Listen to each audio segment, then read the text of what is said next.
Ladies and gentlemen, let me tell you something they rarely teach you in school. The world is not soft. It's not always kind. It doesn't ask for permission before it hits you. And sometimes people, situations, even your own thoughts can feel like enemies living beneath your skin. But here's the truth. You're not a victim anymore. Not today, not ever again.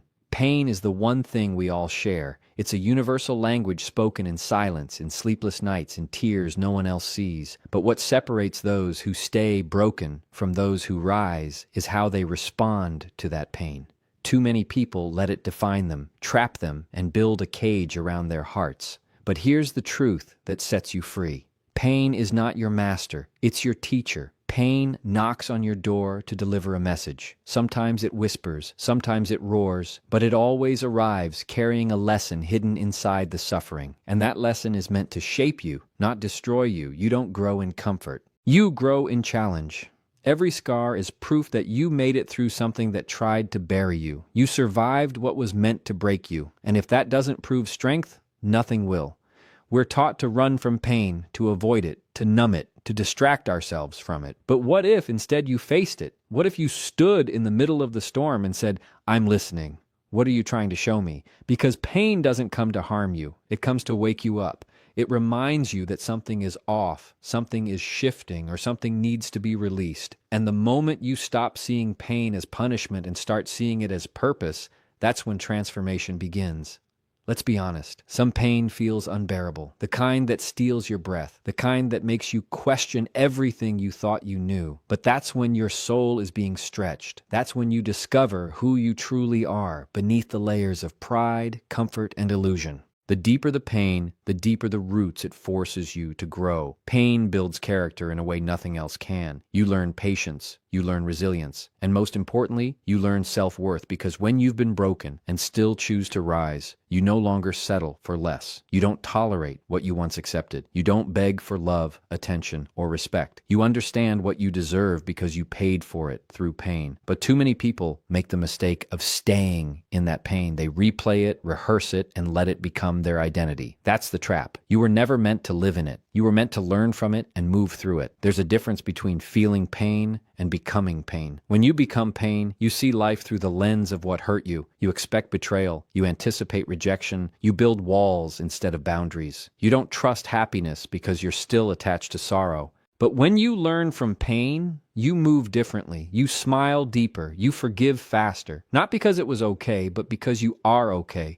You see, joy feels good, but boundaries feel even better. Not because everything was fair, but because you finally chose yourself. Your understanding of peace begins to shift. You become untouchable, not because life stops hurting, but because you stop breaking in the same places. The wounds heal stronger. The heart beats louder. The mind becomes sharper. That's the hidden gift inside suffering. But it only unlocks if you choose to rise from it, not decay within it. So ask yourself, what is this pain trying to teach me? Is it asking me to let go of something? Is it showing me my strength? Is it preparing me for something greater? You'll notice that the people who have endured the most pain often carry the deepest wisdom, not because they wanted to suffer, but because they refused to waste it. They transformed their pain into power, into art, into movement, into legacy. You can do the same. You can take everything that was meant to destroy you and use it to build a foundation no storm can shake. You can let your past be a chapter, not the entire story. You can stop allowing pain to make decisions for you. You are the author now. This is your moment to look pain in the face and say, "Thank you for the lesson, but you don't get to stay here."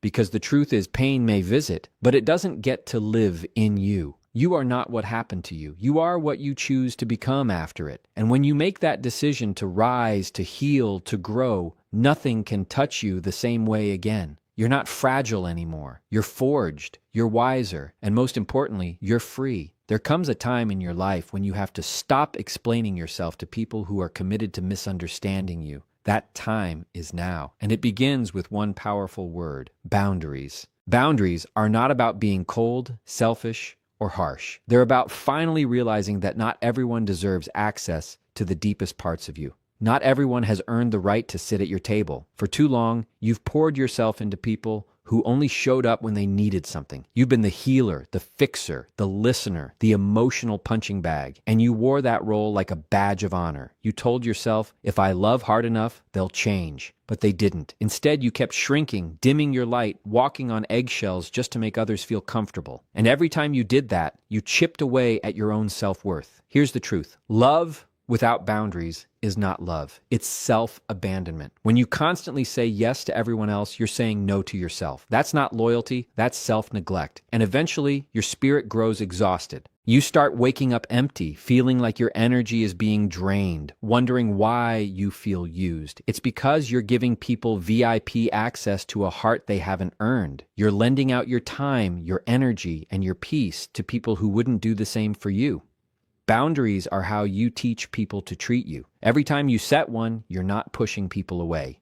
You're raising the standard for how you expect to be respected.